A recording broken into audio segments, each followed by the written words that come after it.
Selamat pagi rekan-rekan sekalian. Pada kesempatan ini, perkenankan saya menyampaikan beberapa hal penting terkait dengan perkembangan terkini dunia vintage Indonesia dan juga isu negatif terkait legalitas yang mendasarinya. Masifnya perkembangan teknologi informasi di bidang keuangan saat ini memberikan banyak pengaruh terhadap aktivitas ekonomi kita sehari-hari. Perubahan yang fundamental atau mendasar banyak terlihat di semua bidang. Penggunaan smartphone contohnya untuk bertransaksi keuangan adalah salah satu contoh yang paling nyata. Kombinasi antara teknologi informasi dan keuangan umumnya lebih dikenal dengan istilah financial technology atau vintage. Tidak terkecuali dalam transaksi pinjam-meminjam, vintage juga secara langsung memiliki pengaruh yang sangat kuat dalam domain ini. Dunia pinjam-meminjam uang berbasis teknologi informasi yang secara teknis dikenal dengan istilah vintage lending atau peer-to-peer atau P2P lending atau istilah kerennya pinjaman online sangat memiliki ketergantungan yang sangat besar terhadap keberadaan teknologi informasi. Melalui basis teknologi, ekosistem pinjam-meminjam uang mengalami perubahan bentuk ke arah yang lebih canggih. Padahal, substansi pinjam-meminjam yang menghadirkan peminjam dan pemberi pinjaman merupakan aktivitas tertua yang ada dalam sejarah keberadaan manusia sejak dahulu. Kalau kita merujuk ke definisi yang diberikan oleh Otoritas Jasa Keuangan, vintage atau vintage lending atau peer-to-peer lending atau pinjaman online itu adalah sebuah layanan pinjam-meminjam uang dalam mata uang rupiah secara langsung antara kreditur atau lender atau pemberi pinjaman dan debitur, borrower atau penerima pinjaman berbasis teknologi informasi. Vintage lending juga disebut sebagai layanan pinjam-meminjam uang berbasis teknologi atau LPM UBTI.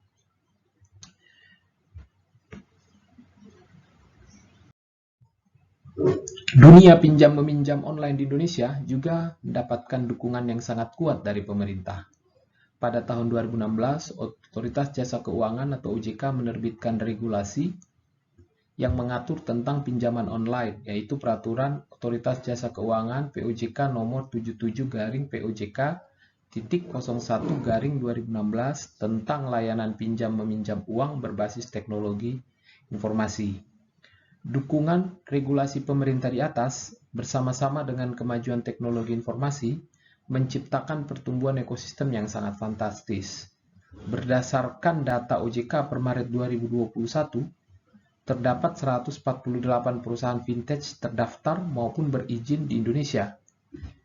Jumlah akumulasi pinjaman yang telah disalurkan secara nasional nilainya menyentuh sebesar 102 triliun rupiah.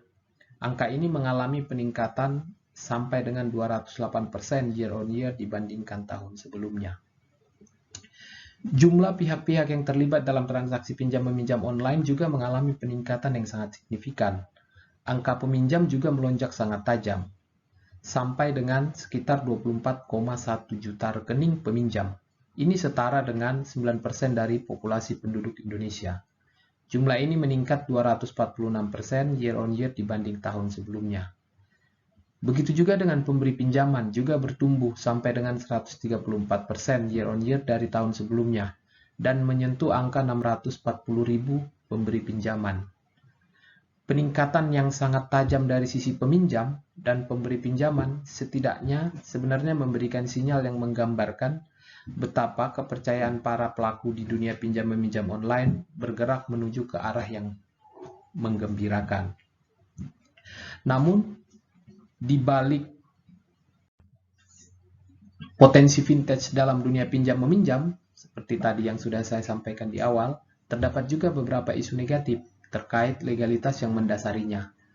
Pada tahun 2019, contohnya, Satuan Tugas Penanganan Dugaan Tindakan Melawan Hukum di bidang penghimpunan dana masyarakat dan pengelolaan investasi, atau yang lebih umum kita kenal dengan nama Satgas Waspada Investasi, OJK, memberikan apresiasi kepada upaya penegakan hukum yang dilakukan Polres Jakarta Utara terhadap vintage atau peer-to-peer lending ilegal.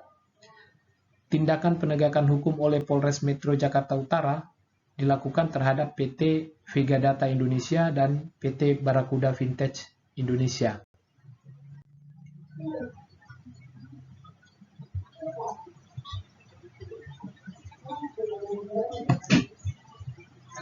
Berdasarkan cakupan kasus terhadap PT Vega Data Indonesia dan PT Barakuda Vintage Indonesia, berdasarkan fakta-fakta hukum yang terungkap dalam persidangan yang sudah pernah dilakukan, PT Vega Indonesia melalui aplikasi toko tunai dan aplikasi Kas-Cashnya mengaku bahwa telah terdaftar pada Otoritas Jasa Keuangan atau OJK, yang ternyata PT Vega Data Indonesia tidak pernah terdaftar pada Otoritas Jasa Keuangan. Padahal di satu sisi telah banyak masyarakat atau konsumen yang memanfaatkan jasa dari aplikasi tersebut. Dalam hal ini PT Vega Data Indonesia menggunakan nama OJK untuk mendapatkan keuntungan perusahaan atau korporasi dari pihak lain. Berikutnya,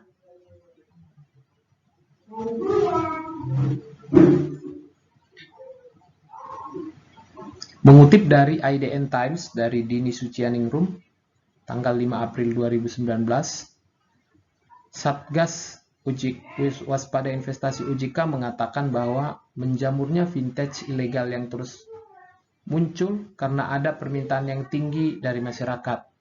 Vintage ilegal memberikan kemudahan pinjaman dibandingkan perbankan, sehingga masyarakat memilih jalan ini. Bahkan ada konsumen yang meminjam di 40 vintage ilegal secara sekaligus.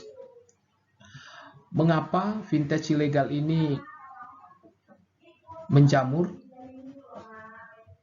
Ada beberapa hal, antara lain satu, proses untuk mendapatkan izin usaha penyelenggaraan vintage tidak melalui sistem online single submission atau OSS yang selama ini dilakukan oleh pelaku usaha untuk mendapatkan legalitas usaha, melainkan mendaftarkan di Otoritas Jasa Keuangan. Seharusnya pendaftaran penyelenggaraan badan usaha pinjam-meminjam berbasis teknologi diselenggarakan melalui OSS, meskipun yang mengeluarkan izin adalah OJK. Namun ini dikarenakan Pasal 1 Angka 8 PP 24 tahun 2018 tentang pelayanan perizinan berusaha terintegrasi secara elektronik yang menyebutkan bahwa izin usaha adalah izin yang diterbitkan oleh lembaga OSS dan atas nama menteri, pimpinan lembaga, gubernur setelah pelaku usaha melakukan pendaftaran untuk memulai usaha. Dengan terintegrasinya pendaftaran izin usaha berbasis vintage melalui sistem OSS, proses pendirian badan usaha yang bergerak di bidang vintage dapat dengan mudah terpantau. Hal ini disebabkan proses pendirian badan usaha tersebut dapat diharapkan statusnya keluar bersamaan dengan izin usaha tersebut. Namun sayangnya dalam sistem OSS belum mengatur mengenai pendaftaran izin penyelenggaraan vintage.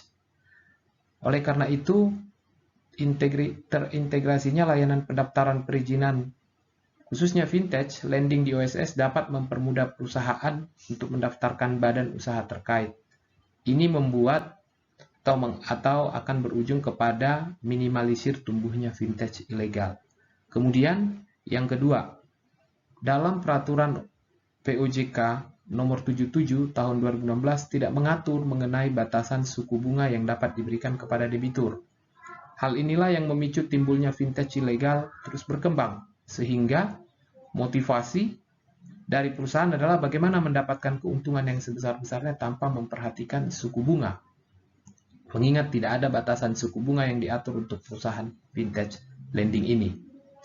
Kemudian yang ketiga, aspek sanksi yang diberikan terhadap pelanggaran dan kewajiban yang diatur dalam POJK, yang hanya mengatur sanksi administrasi terkait dengan perusahaan vintage lending yang terdaftar atau sudah mendapatkan izin dari Otoritas Jasa Keuangan. Kan tetapi terhadap vintage ilegal, tindakan yang dilakukan hanyalah pembatasan pemblokiran aplikasi tersebut. Hal ini karena dari sifat peraturan otoritas jasa keuangan tidak diizinkan untuk membuat sanksi pidana.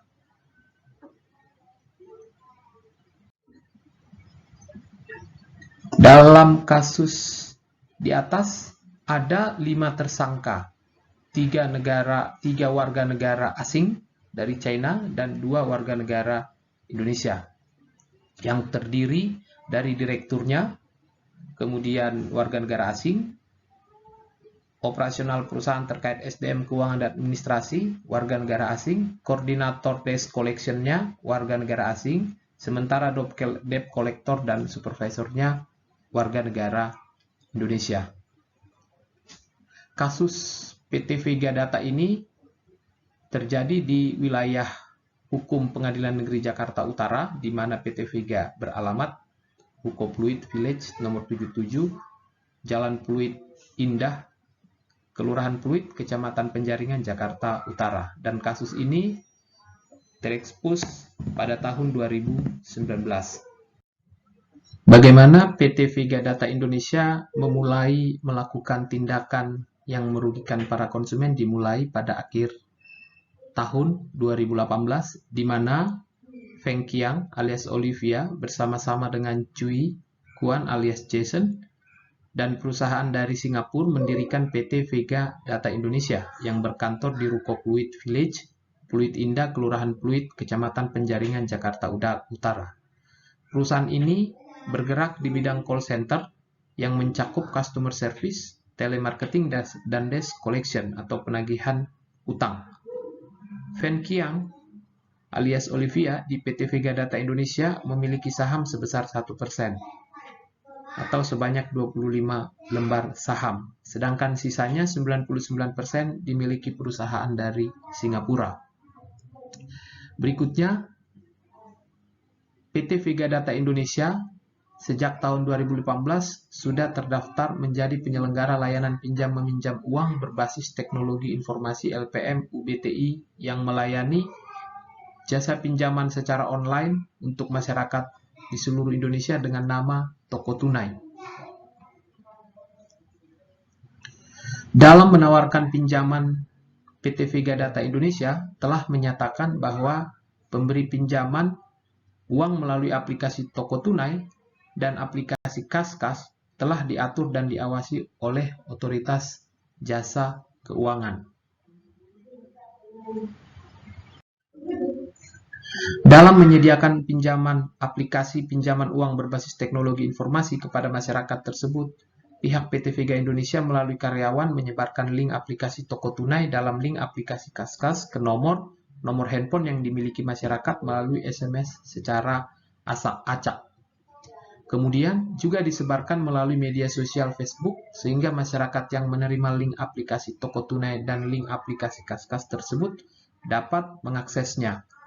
Apabila ada masyarakat yang tertarik dengan tawaran pinjaman online, maka masyarakat dapat membuka atau mendownload link yang disebarkan dan selanjutnya mengikuti petunjuk dari link yang disebarkan tersebut. Adapun prosesnya, masyarakat mengajukan pinjaman uang secara online di aplikasi Toko Tunai dan aplikasi Kaskas, yaitu setelah berhasil mendownload link aplikasi Toko Tunai,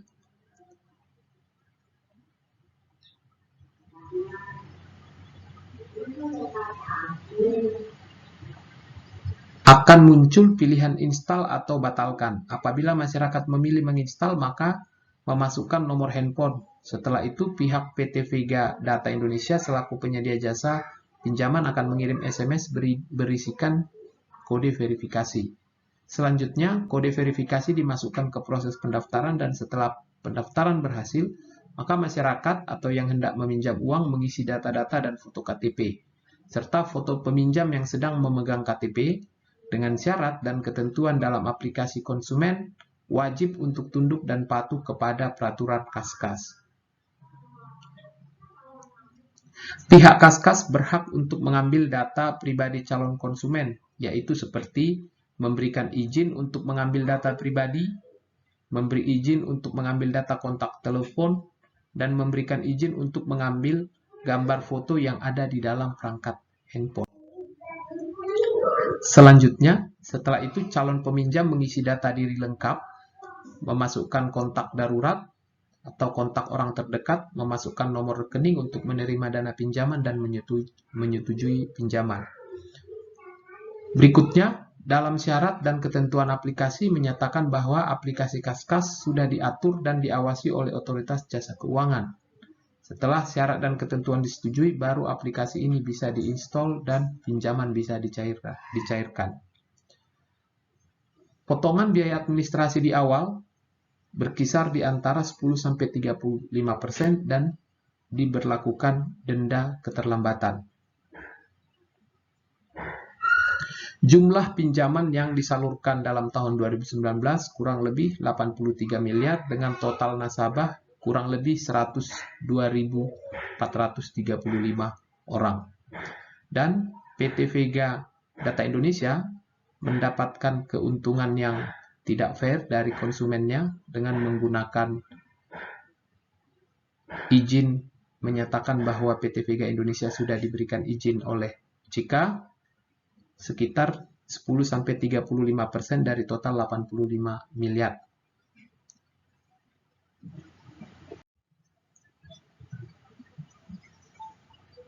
Analisis.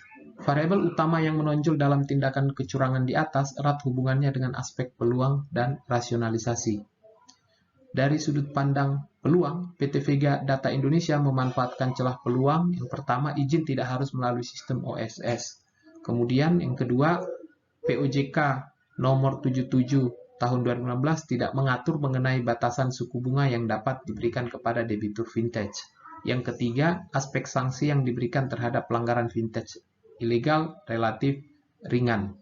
Ini yang dilihat oleh PT Vega Data Indonesia menjadi sebuah peluang.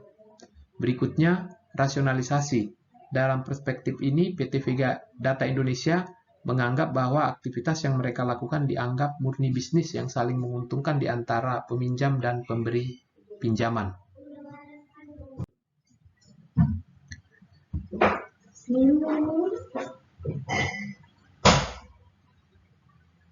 Mengapa PT Vega Data Indonesia terpapar dengan perilaku kecurangan? Dari sudut pandang teori fraud, ada beberapa ulasan yang bisa kita ajukan. Yang pertama, kaitannya dengan tidak terdapat penyelenggaraan aspek fraud detection dan fraud prevention yang ideal dalam pengelolaan PT Vega Data Indonesia, di mana kaitan dengan fraud detection ada beberapa hal yang menjadi perhatian, khususnya kaitan dengan lemahnya kontrol internal di PT Vega Data Indonesia. Nah, gejala umum pada fraud kontrol internal seperti kurangnya pemisahan fungsi, kurangnya pengamanan aset secara fisik, kurangnya verifikasi independen, kurangnya otorisasi, kurangnya pencatatan dan dokumen yang dapat dipercaya, tumpang tindih terhadap pengendalian yang ada, dan kurangnya sistem akuntansi. Hal-hal ini dalam lingkungan PT Vega Data Indonesia tidak diselenggarakan dengan baik, sehingga aspek fraud detection-nya berada pada tingkatan yang paling rendah atau minim. Berikutnya, fraud prevention. PT Vega Data Indonesia tidak melakukan pembentukan budaya yang jujur atau keterbukaan di dalam aktivitas sehari-harinya. Kemudian PT Vega Data Indonesia juga tidak berupaya menghilangkan peluang terjadinya fraud dan menunjukkan bahwa ada hukuman bagi pelaku fraud. Demikianlah uraian singkat mengenai kasus PT Vega Data Indonesia. Sekian dan terima kasih.